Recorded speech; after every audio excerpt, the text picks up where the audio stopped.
그 생명의 생수를 먹고 마시는 귀한 은혜의 시간 될 수 있도록 인도하여 주시옵소서. 예수님 이름으로 기도드립니다. 아멘. 할렐루야. 예, 오늘 레위기 13장 말씀 보셔서 알겠지만 사실 이 말씀을 여러분들과 같이 제가 나누기보다는 어쩌면 이 말씀을 의사 선생님들이 나누는 게 더 은혜가 될 수도 있습니다. 그렇죠? 우리가 오늘 말씀을 보게 되면 이 나병에 대한 그러한 말씀이 나와 있습니다. 그런데 이 나병에 대한 그러한 말씀이 이 13장뿐만 아니라 14장까지의 말씀까지 이게 나오고 있어요. 이 나병이라고 하는 것이 이 레위기 말씀에서 2장씩이나 나온다라는 것은 하나님이 주시고자 하는 그러한 의미가 있다라는 것을 우리가 먼저 말씀을 보기 전에 인정을 하고 가야 됩니다. 그리고 특별히 이 나병에 대한 것은 특별히 질병에 대하여서 우리에게 주시는 그러한 또 큰 의미가 있음을 우리가 깨달아야 되고요. 저는 이 말씀이 맞추어졌을 때에 우리의 질병 가운데, 우리의 연약한 가운데에도 힘주시는 우리 주님 안에서 힘을 얻고 돌아가는 귀한 은혜가 있기를 소원합니다. 우리 레위기의 말씀을 보게 되면 레위기는 출애굽 이후에 애굽에서 해방된 이스라엘 백성들에게 이 시내산 밑에서 어떻게 하나님의 백성으로 준비되어져야 하는가에 대하여서 주시는 말씀이 바로 이 레위기의 말씀입니다. 출애굽기의 말씀에서는 성막에 대한 그런 말씀으로 마쳤다라고 하면 이 레위기의 말씀에서는 그 성막 안에서 하나님을 어떻게 예배해야 될지에 대하여서 그 5대 제사를 통하여서 우리에게 말씀하여 주셨었고요. 그리고 그 5대 제사에 대한 그런 말씀이 레위기 7장까지의 말씀에서 끝나고 나면 8장, 9장, 10장에서는 그 제사를 드리는 그 예배를 인도하는 제사장을 세우는 그러한 말씀이 나옵니다. 이것은 하나님의 그러한 백성은 하나님을 예배해야 된다라는 것을 우리에게 의미하고 있습니다. 그러나 하나님을 예배한다라는 것은 그냥 이 성전 안에서, 성막 안에서, 교회 안에서만 예배하는 것이 아닙니다. 또한 하나님을 예배한다는 것은 우리의 삶에서도 주님을 예배해야 될 줄 믿습니다. 이게 바로 11장 이후에 나오는 주님의 그러한 말씀의 의미입니다.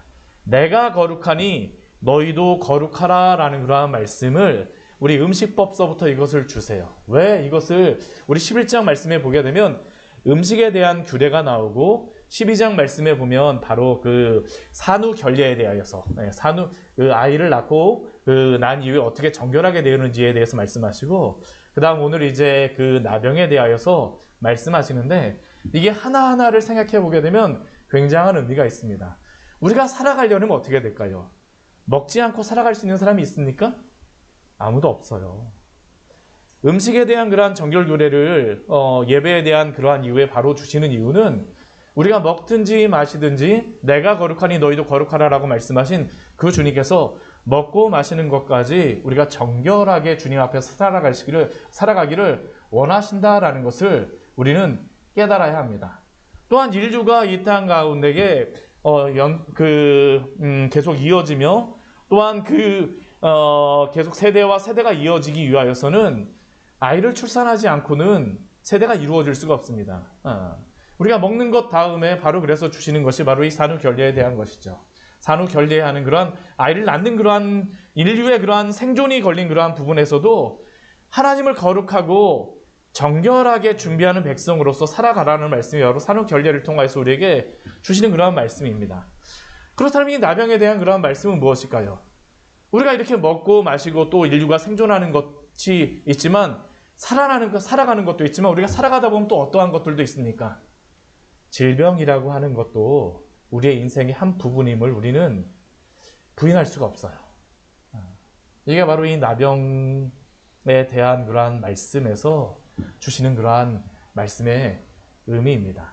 오늘 우리가 보았던 이 레위기 13장 1절서부터 17절의 그러한 말씀은 특별히 나병을 진단하는 것에 대하여서 말씀하고 있습니다. 사실 제가 이 말씀을 준비하면서 제가 이 의학적인 그러한 지식이 좀 부족하다 보니까 그리고 실질적으로 의학적인 그러한 지식보다도 이게 오늘 말씀을 보게 되면 나병이라고 하지만 이게 오늘날 이야기하는 한센병만을 이야기하는 것이 아닙니다. 우리 성경에 나와 있는 이 나병 같은 경우에는 여러 가지 그러한 피부병들을 총칭하여서 나병이라고 이야기할 수가 있습니다. 그러한 가운데에 하나님께서는 이러한 질병의 그러한 부분에 대하여서 말씀하는 것이죠. 우리의 몸에 가장 이제 피부에서 드러나는 그러한 질병. 왜 이것을 말씀하시겠습니까? 하나님을 예배하는 그러한 백성은 온전함 가운데 주님을 예배해야 되기 때문에 이 말씀을 주시는 것입니다. 우리 1절 말씀을 보게 되면 하나님께서 모세와 아론에게 말씀하십니다. 하나님이 이 11장 이후의 말씀을 보게 되면 때로는 모세에게만 말씀하시고요. 때로는 모세와 아론에게 말씀하시는데 오늘 아론과 모세에게 다 말씀하셨다는 것은 지도자인 모세뿐만 아니라 제사장인 아론도 이 말씀에 대하여서 잘 알고 또한 이러한 부분에 대해서 그 이스라엘 진 안에서 정결하게 유지해야 되는 것에 아론이 일해야 될 필요가 있다는 것을 말씀하여 주는 것이죠. 우리 2절 이후에 말씀해 보게 되면 나병을 진단하는 것에 대하여서 먼저 우리 2절에서부터 8절까지 일반적인 그러한 것에 대하여서 말씀하십니다. 먼저 나병이 생겨날 때의 그러한 것을 무엇으로 2절 말씀에 말씀하시냐면 피부에 무엇이 돋거나 뾰루지가 나거나 색점이 생기거나 해서 나병 같은 것들이 있다. 그러면 첫 번째 무엇을 하라고 이스라엘 백성에게 말씀하시냐? 제사장에게 보이라라고 말씀하십니다. 아론에게나 대제사장인 아론에게나 그의 아들 중에 한 제사장에게로 데리고 갈 것이다라고 말씀하세요.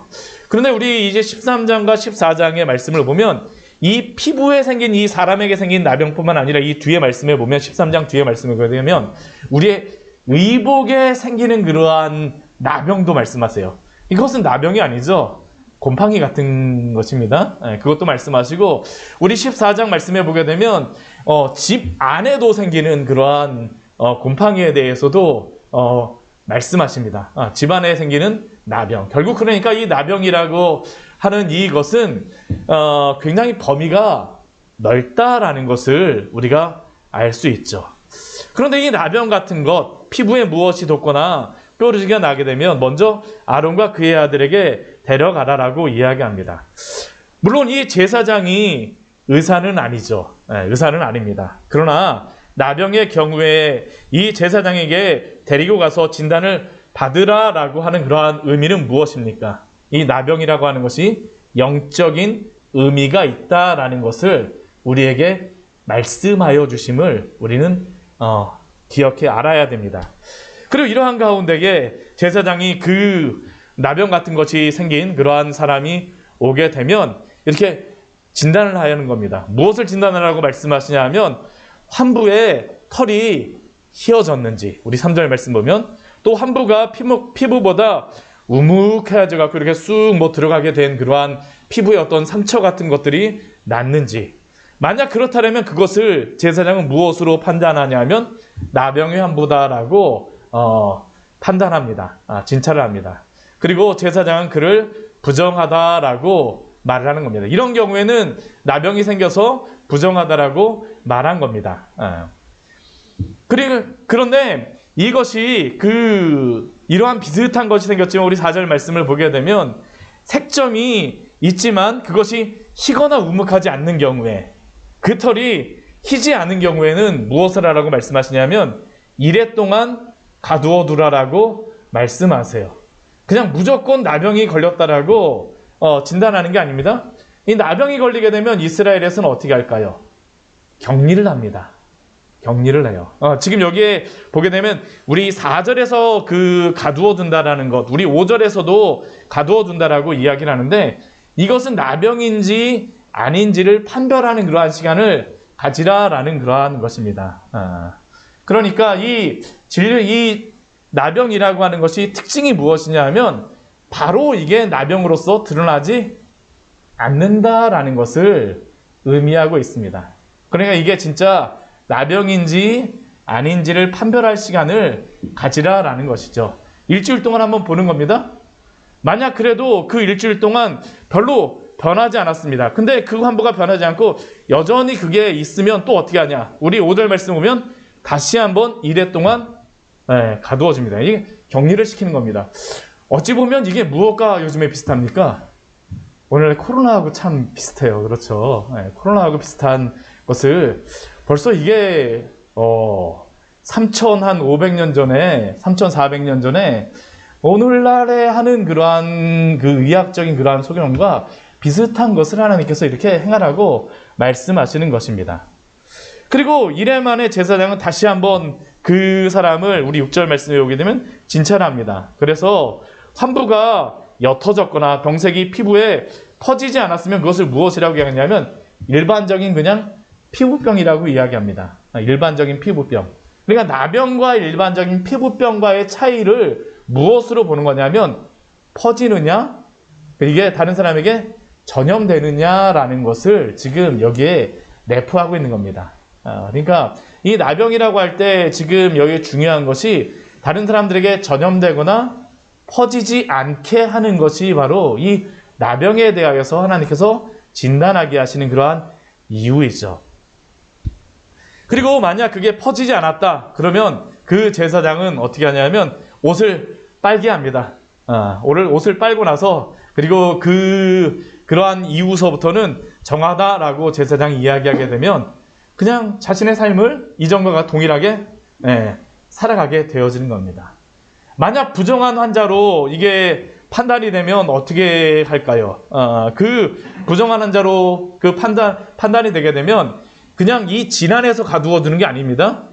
진 바깥으로 나가야 돼요. 이스라엘 백성과 함께 머물 수가 없습니다. 왜냐하면 이 나병이 퍼지는 것들을 막아야 되기 때문에 이스라엘 백성 안에서 있는 것이 아니라 이스라엘 백성 바깥으로 나가게 되는 것이죠.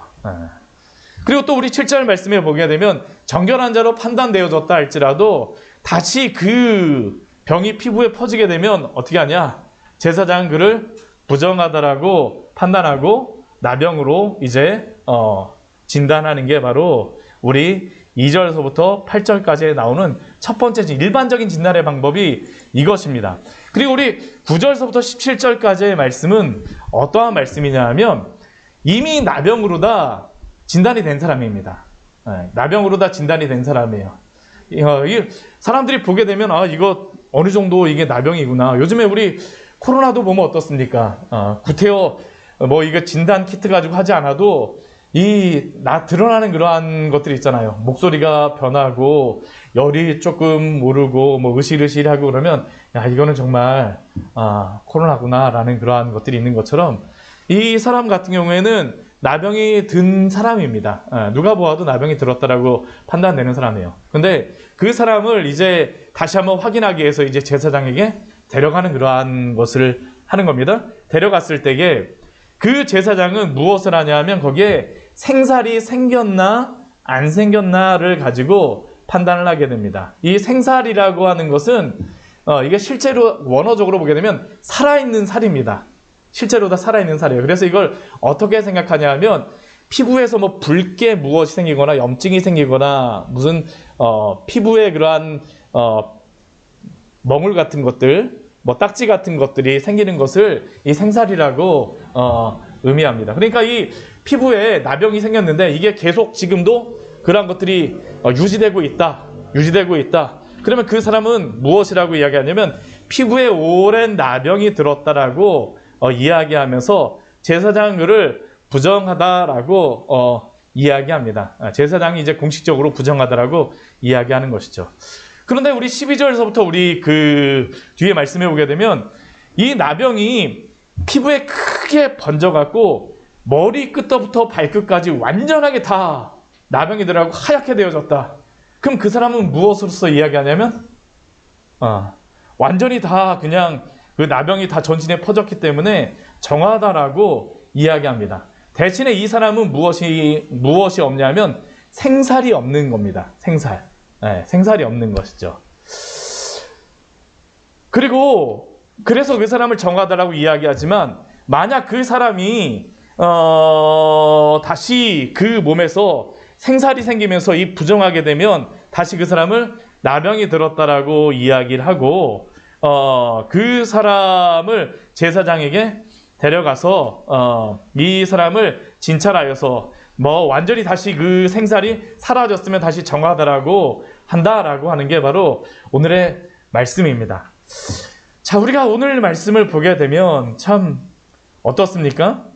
오늘 이 말씀, 나병에 대한 그러한 말씀은 이스라엘 백성 안에서 온전하신 하나님을 예배하는 그러한 백성, 거룩하신 하나님을 그 예배하는 백성들도 역시 온전하며 거룩하게 유지되어야 된다는 것을 말씀하고 있습니다. 특별히 오늘 말씀을 보게 되면 의학적인 그러한 의미가 분명히 있는 것을 우리가 알 수가 있습니다. 이 나병에 대한 진단과 나병이 걸렸을 때 그 사회적인 그러한 격리라든가 이러한 것들은 아까도 말씀드린 것과 같이 코로나가 오늘날 걸렸을 때에 행하는 그러한 그 의학적인 그러한 격리를 떠올리게 합니다. 분명히 이러한 부분은 이스라엘 백성들이 지금 광야 가운데에서 또한 사회를 이루어서 60만 명이나 되는 그러한 사람들이 이 안에 살다 그 광야에서 있다 보니까 이러한 곳에서 나병과 같은 질병이 퍼지지 않도록 하는 그러한 하나님의 분명한 지혜가 드러나 있음을 우리는 기억해야 합니다. 또 한편에서는 아직 분명하게 나병으로 판단이 되지 않는 그러한 사람에게는 어떻게 합니까? 2주의 유예 기간을 줍니다. 2주의 유예 기간을 주어서 나병 환자처럼 보인다 할지라도 그러한 그 유예 기간을 통하여서 다시 사회에 들어올 수 있는 그러한 기회를 허락하시는 하나님의 그러한 지혜를 볼 수가 있고요. 또 한편에서는 나병 환자라 할지라도 생살의 그러한 유무를 확인하여서 이 사람이 전염성이 있는지 없는지를 가지고 이 사람을 대우하는 그러한 모습을 볼 수 있습니다. 이것은 분명히 하나님께서 이스라엘의 그러한 질병의 그러한 그 부분에 대하여서 어떻게 전염병이 퍼지지 않도록 하시는지 하나님의 그러한 그 사랑과 지혜가 드러난 말씀임을 우리는 알 수 있습니다. 이게 바로 의학적으로 볼 때에도 참 유용한 그러한 부분이죠. 그래서 이 말씀, 레위기의 말씀 같은 경우를 보게 되면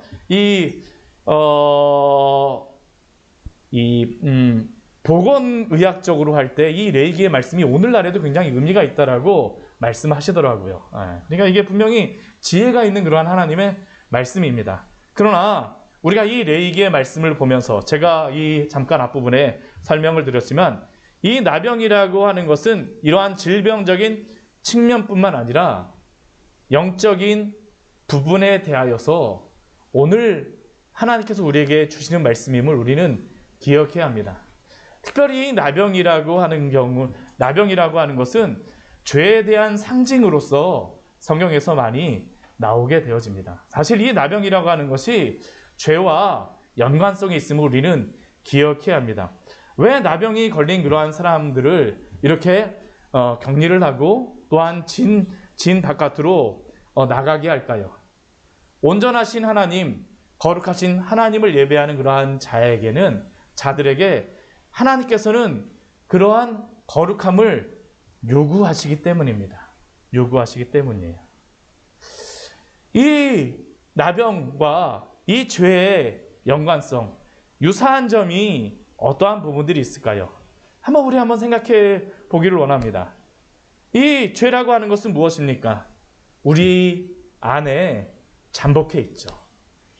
때로는 우리의 감추어진 욕망 가운데에 숨어 있는 그러한 모습으로서 죄가 존재할 때가 있습니다. 그러나 이 죄는 나병과 같이 처음에는 작은 뾰루지 같이 보이고 색점이 생겨나고 그것이 나병인지 아닌지 분간할 수 없게 만드는 그러한 특징이 있습니다. 죄도 그렇습니다. 죄도 아주 미묘하게 그것이 나타날 때 보면 아주 미묘하게 드러나게 되어집니다. 그러나 이 나병이 한번 퍼지기 시작하면 급속히 온몸에 퍼지는 것과 같이 죄라고 하는 것도 어떤 특징이 있을까요? 한번 우리의 영혼을 휘어잡기 시작하면 또 우리의 공동체 속에서 이 죄가 일하기 시작하면 이 죄가 장성하고 자라서 사망을 낳는 그러한 일들이 바로 이 죄 속에서 이루어지는 것이죠. 저는 오늘 이 말씀과 야고보서 1장 14절, 15절의 말씀이 참 우리가 비교해 보게 되면 비슷한 것을 우리가 볼 수가 있습니다. 이 죄가 어떻게 성장을 할까요? 우리 야고보서, 우리 신약성경의 우리 야고보서 우리 1장 14절과 우리 15절의 말씀을 같이 한번 보도록 하겠습니다.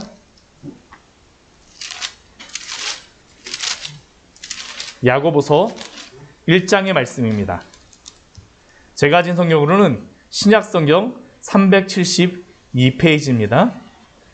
우리 야고보서 1장 14절, 15절 말씀 같이 한번 읽어보도록 하겠습니다. 야고보서 1장 14절과 15절의 말씀입니다. 같이 읽겠습니다. 오직 각 사람이 시험을 받는 것은 자기 욕심에 끌려 미혹됨이니 욕심이 잉태한즉 죄를 낳고 죄가 장성한즉 사망을 낳느니라. 우리 이 야고보서 말씀에서 이 죄에 대하여서 어떻게 말씀하고 있습니까? 이 죄라고 하는 것이 우리의 영혼 속에 잠자고 있는 욕망이 불러일으켜질 때 생겨나게 되죠. 또한 그 욕심이 자라게 되면 어떻게 합니까? 잉태가 되어집니다. 점점 커가요. 그리고 죄를 낳게 되고 죄가 장성하게 되어서 무엇까지 이룬다라는 것입니까? 사망까지 낳는다라고 우리에게 말씀하고 있죠. 사실 이렇게 성장하는 죄의 모습은 성경 안에서 우리는 여러 말씀을 통하여서 우리가 살펴볼 수 있습니다. 실제로 우리의 영혼 속에서 죄가 이렇게 역사합니다. 한번 우리가 창세기에 나와 있는 우리 첫사람 아담과 하와의 범죄를 한번 생각해 보면서 이 말씀을 한번 비교를 한번 대입을 한번 해보십시오. 아담과 하와 같은 경우에 처음에 이들은 선악을 알게 하는 그 나무의 열매에 대하여 처음에는 전혀 사실은 관심도 없었던 그러한 사람들입니다. 왜냐하면 그 주변에 하나님께서 너무나도 많은 맛있는 그러한 과일들과 맛있는 그러한 열매들이 그 주변에 많았기 때문이죠. 그러나 어떻습니까? 뱀이라고 하는 존재가 우리 창세기 3장 5절 말씀에 보게 되면 아담과 하와에게 와서 이렇게 유혹을 하죠. 너희가 그것을 먹는 날에는 너희 눈이 밝아져 하나님같이 되어 선악을 할 줄 하나님이 아심이니라. 이렇게 유혹을 하니까 어떻게 됩니까? 하와의 마음속에 이것만 먹으면 하나님과 같이 된다고? 와, 내가 정말 하나님과 같이 되면 얼마나 좋을까? 욕심에 휩싸이는 것이죠. 아니, 하나님에 대하여 우리가 이 하와 같은 경우 이 이야기를 듣고 보니까 이 열매를 보니까 어떤가요?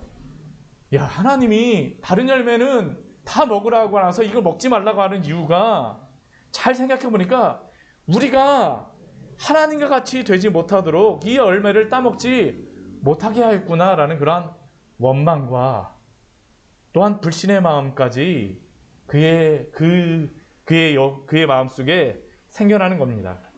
그러니까 그 욕심의 마음에 그 열매를 보니까 어떻게 할까요? 더 먹고 싶은 겁니다.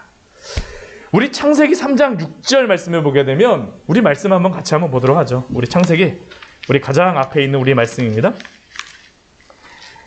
뱀이 3장 5절에서 그렇게 딱 미혹을 하고 나서 이것에 미끼를 한번 딱 물고 나니까 이 욕심이 한번 생기고 나니까 어떻게 될까요? 우리 3장 6절 말씀에 보게 되면 바로 반응이 나타납니다. 우리 창세기 3장 6절의 말씀입니다. 구약성경 우리 4페이지입니다. 같이 읽겠습니다. 여자가 그 나무를 본즉 먹음직도 하고 보암직도 하고 지혜롭게 할 만큼 탐스럽기도 한 나무인지라. 여자가 그 열매를 따먹고 자기와 함께 있는 남편에게도 주매 그도 먹은지라. 어떻습니까? 이게 한번 그 욕심에 의해서 그 마음에 불이 붙고 나니까 이전에 관심도 없던 그 선악과 열매가 이제는 정말 완전히 먹음직스러운 거죠. 그 어떤 때보다 정말 막 윤기가 좔좔 흐르는 게 바로 이 먹음직하다는 그러한 의미 아닙니까? 또한 보암직한다라는 의미는 무엇입니까? 이게 너무나도 진짜 막 탐스러운 겁니다. 이게 뭔가 소유하고 싶어요. 아름답게 보입니다. 또 그 마음속에 무엇입니까? 지혜롭게 할 만큼 탐스러운 그러한 모습. 그 여자가 따먹지 않을 수가 없어요. 한번 이 죄의 욕심이 그 마음속에서 잉태되어지고 이것이 자라나고 보니까 부정할 수가 없는 겁니다. 죄는 자라납니다. 성장을 해요. 하와에게 일어났던 일이 바로 이것입니다. 여러분들이 한번 죄를 지을 때 한번 생각해 보십시오. 처음에는 별것 아닌 것, 그냥 아무런 것도 아니었었는데 어느 한순간 거기에 사로잡히게 되면 어떻습니까? 거기에 몰두가 되죠. 이것을 해야만 될 것 같아요. 먹음직하고 보암직하고 지혜롭게 할 만큼 탐스럽게 만들죠. 그리고 결국엔 어떻게 합니까? 그것을 따먹게 됩니다. 죄를 짓게 되는 거죠. 범죄하게 되는 것입니다. 근데 그렇게 이렇게 범죄하고 난 다음에 어떻게 합니까? 그녀만 죄를 짓는 것으로 끝나지 않습니다. 그 선악과의 열매를 누구에게 줍니까? 아담에게 주죠. 같이 먹게 됩니다. 이 죄가 퍼진다라는 겁니다. 이게 굉장히 죄가 그래서 무서운 게 바로 이것입니다. 퍼지는 그러한 특성들.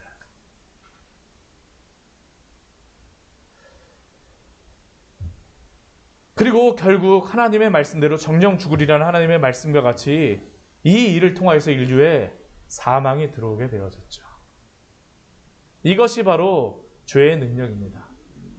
죄는 이 나병과 같이 퍼져나가는 특징이 있습니다. 그렇게 사랑하는 성도 여러분, 우리는 항상 죄의 문제에 대하여서는 항상 깨어 있어서 분별해야 합니다. 흡사 누구와 같이요.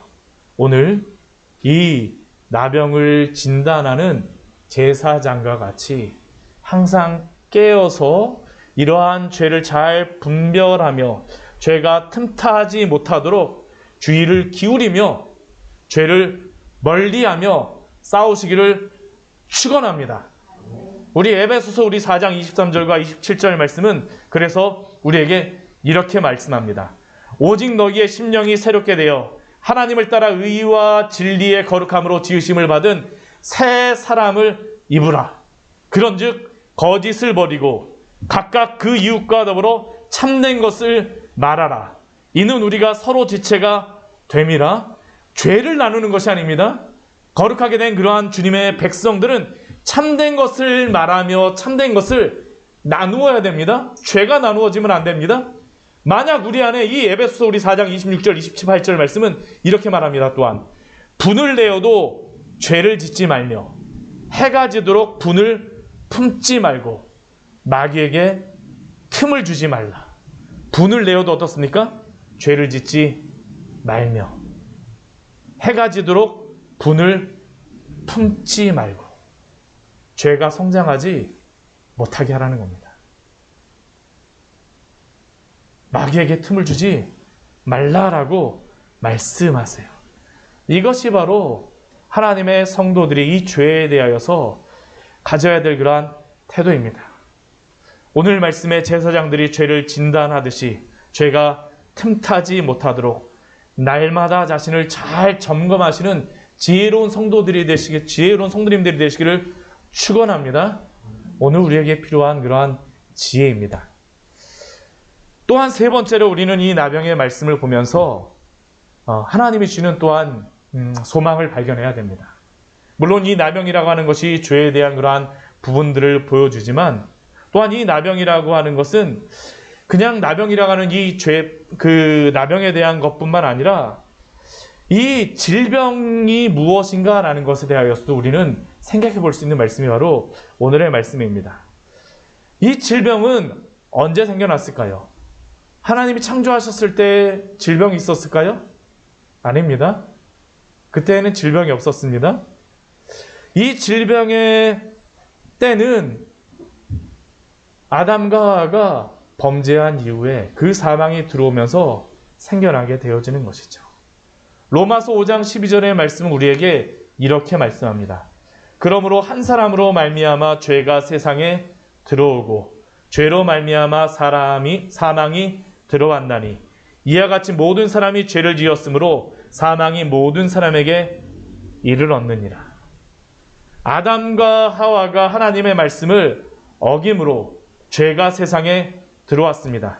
그리고 사망이 또한 모든 사람에게 이르렀습니다. 우리가 에덴 동산의 말씀을 보면 선악과의 열매뿐만 아니라 그 옆에는 또 다른 나무도 있었습니다. 어떠한 나무가 있었습니까? 생명나무도 있었습니다. 참 이게 안타까운 것이죠. 한편에는 선악을 알게 하는 그러한 나무도 있었지만 또 한편에는 생명나무도 있었습니다. 생명나무의 열매가 맺혀 있었음을 우리는 볼 수 있습니다. 생명나무의 열매가 사람에게 있다는 것은, 사람에게 그 에덴 동산에 있다라는 것은 사람이 선악을 알게 하는 열매를 먹지 않고 하나님의 말씀에 순종할 때 하나님께서 원래 주시고자 하는 것은 무엇이었다는 겁니까? 생명나무의 열매를 주시고자 하였다라는 것을 우리는 알 수 있습니다. 하나님이 주시고자 하는 것은 생명이었습니다. 그러나 사람은 생명나무의 열매보다는 선악과의 열매를 먹고 사망이 모든 사람에게 이르게 되었습니다. 그리고 그 결과 사망뿐만 아니라 모든 질병도 사람에게 임하게 되었습니다. 나병이 죄를 상징하는 것이지만 그러나 모든 질병도 또한 죄의 결과임을 우리는 기억해야 합니다. 그리고 이 질병에 걸린 상태는 사망에 가까운 상태로 처음 창조의 온전함에서 멀어진 것을 의미합니다. 그리고 나병은 바로 이 질병의 대표적인 모습으로 이 온전하지 못한 상태에서, 이 죄악의 상태에서는 하나님의 거룩하심에 가까이 갈 수 없다라는 것을 오늘 말씀은 우리에게 보여줍니다. 그러나 은혜가 무엇일까요? 우리는 죄로 인하여서 하나님께 갈 수 없지만 그러나 우리 주 예수 그리스도께서 이 죄와 사망에서 우리를 구원하러 오신 줄 믿습니다. 이 질병과 연약함에 대하여서도 우리 주님은 담당하셨음을 기억하십시오. 이 질병과 연약함 가운데에서도 도우시는 분이 바로 우리 주 예수님임을 기억하시기를 축원합니다. 우리 이사야서 53장 말씀을 보게 되면 참 은혜로운 말씀이 있습니다. 우리 말씀 같이 한번 찾아보도록 하겠습니다. 우리 이사야서 53장의 말씀입니다. 우리 이사야서 53장의 말씀은 예수님의 그 십자가의 사역과 이 땅에서의 그러한 고난을 우리에게 말씀하죠. 그러나 이사야서 53장의 말씀에 보게 되면 예수님께서 우리 3절과 4절 말씀을 보게 되면 다 아신다라고 우리에게 말씀하세요. 우리 3절과 4절 말씀, 우리 신약 구약성경 1034페이지입니다. 이사야서 53장 3절과 4절입니다. 같이 한번 읽겠습니다. 그는 멸시를 받아 사람들에게 버림받았으며 간고를 많이 겪었으며 질고를 아는 자라. 마치 사람들이 그에게서 얼굴을 가리는 것 같이 멸시를 당하였고 우리도 그를 귀히 여기지 아니하였도다. 그는 실로 우리의 질고를 지고 우리의 슬픔을 당하였거늘 우리는 생각하기를 그는 징벌을 받아 하나님께 맞으며 고난을 당한다 하였노라. 아멘.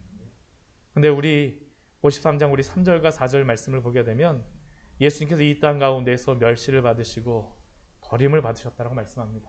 그리고 그 가운데에 간고를 많이 겪었다라고 말씀하시죠. 이 간고의 의미는 고난과 고통입니다. 그리고 그 뒤에 말씀에 보게 되면 질고를 아는 자라라고 이야기하는데 이 질고는 무엇일까요? 질병을 의미합니다. 예수님이 이 땅 가운데에서 고난, 고통, 질병을 아시는 분이었습니다. 또한 4절 말씀을 보게 되면 그는 실로 우리의 질고를 지고 슬픔을 당하였다라고 말씀하죠. 그는 우리의 질병을 지고 우리의 슬픔을 당하였다라고 말씀하십니다. 예수님께서 이 땅 가운데에서 하나님 앞에 우리 대신 순종하시며 의를 이루는 그러한 삶 가운데에 고통과 질병 가운데에서도 순종하셨다는 그러한 의미이며 또한 그 가운데에서 우리의 슬픔을 당하셨습니다. 오늘 나병과 같이 육체의 질병의 고통, 또한 오늘 우리가 코로나로 참 많이 고생하고 있는데 예수님은 저는 이러한 질병도 예수님께서도 이 땅에 계실 때에 저는 감기도 걸리셨을 거라고 생각을 합니다. 아신다라고 말씀하시잖아요. 그리고 그러한 질병 가운데에서 그 슬픔을 아신다라고 말씀하십니다. 그러나 예수님께서는 단순히 우리의 슬픔을 아실 뿐만 아니라 그 고난 가운데에서도 하나님께 순종하셨습니다. 이 모든 인간의 죄의 짐, 그 연약함의 짐을 다 지시고 십자가에 죽으신 것입니다. 구약에서는 이 나병 가운데 들어올 수 없도록 막으셨지만 그러나 신약 시대에는 어떡할까요? 더 이상 이런 제약이 없습니다. 왜냐하면 예수님께서 이 질병과 죄와 사망의 문제까지 다 담당하시고 해결하셨기 때문입니다. 이제는 한센병에 걸린 사람이라 할지라도 누구든지 예수님을 믿고 그를 그리스도시요 살아계신 하나님의 아들로 고백하는 그러한 사람은 주님의 나라에 들어가는 백성임을 기억하십시오.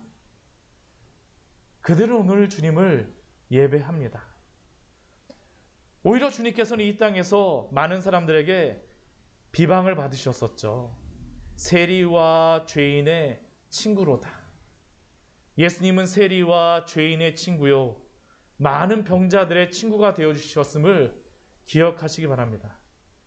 그렇게 우리의 질병 가운데 우리는 우리를 사랑하시는 우리 주님의 그 피 묻은 손, 그 인자한 손을 의지하여서 위로를 받아야 합니다. 우리 인생은 어떠한 존재입니까? 고린도 후서 우리 4장 말씀을 보게 되면 우리의 인생을 질그릇으로 비유하고 있습니다.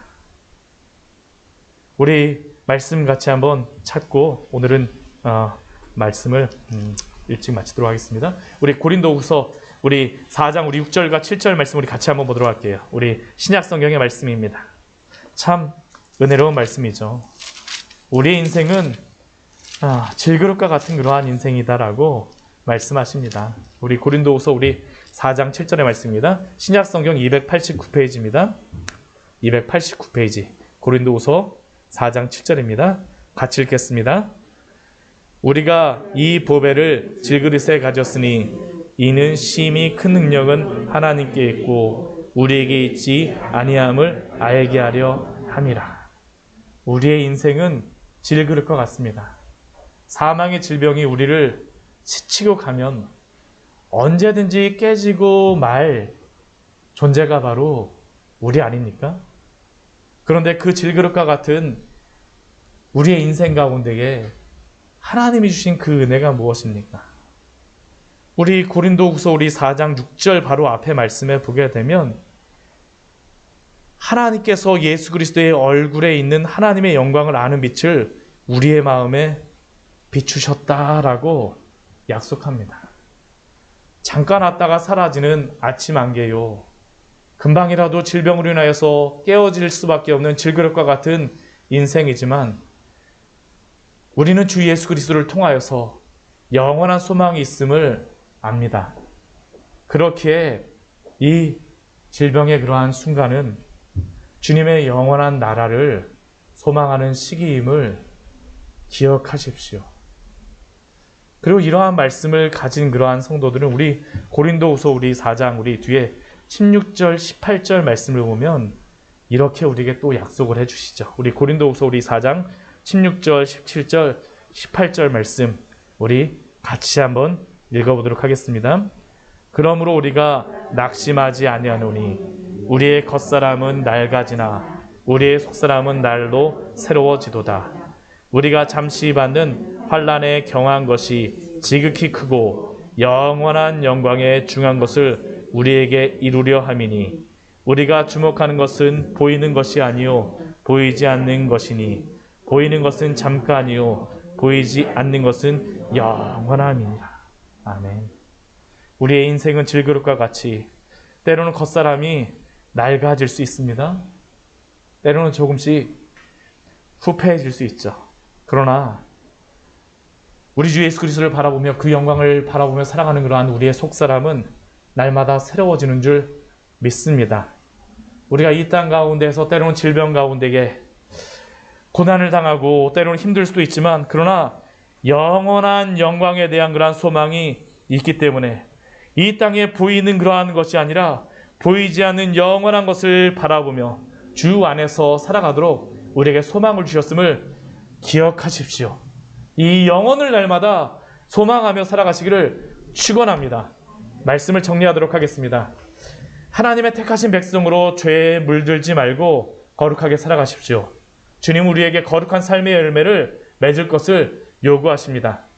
또한 우리에게 질병이 임하였을 때 그 시기가 바로 우리 주 예수 그리스도를 통하여 주시는 위로와 또한 영원한 소망을 바라볼 수 있는 시간임을 기억하시며 믿음으로 살아가시기를 축원합니다. 같이 기도하도록 하겠습니다.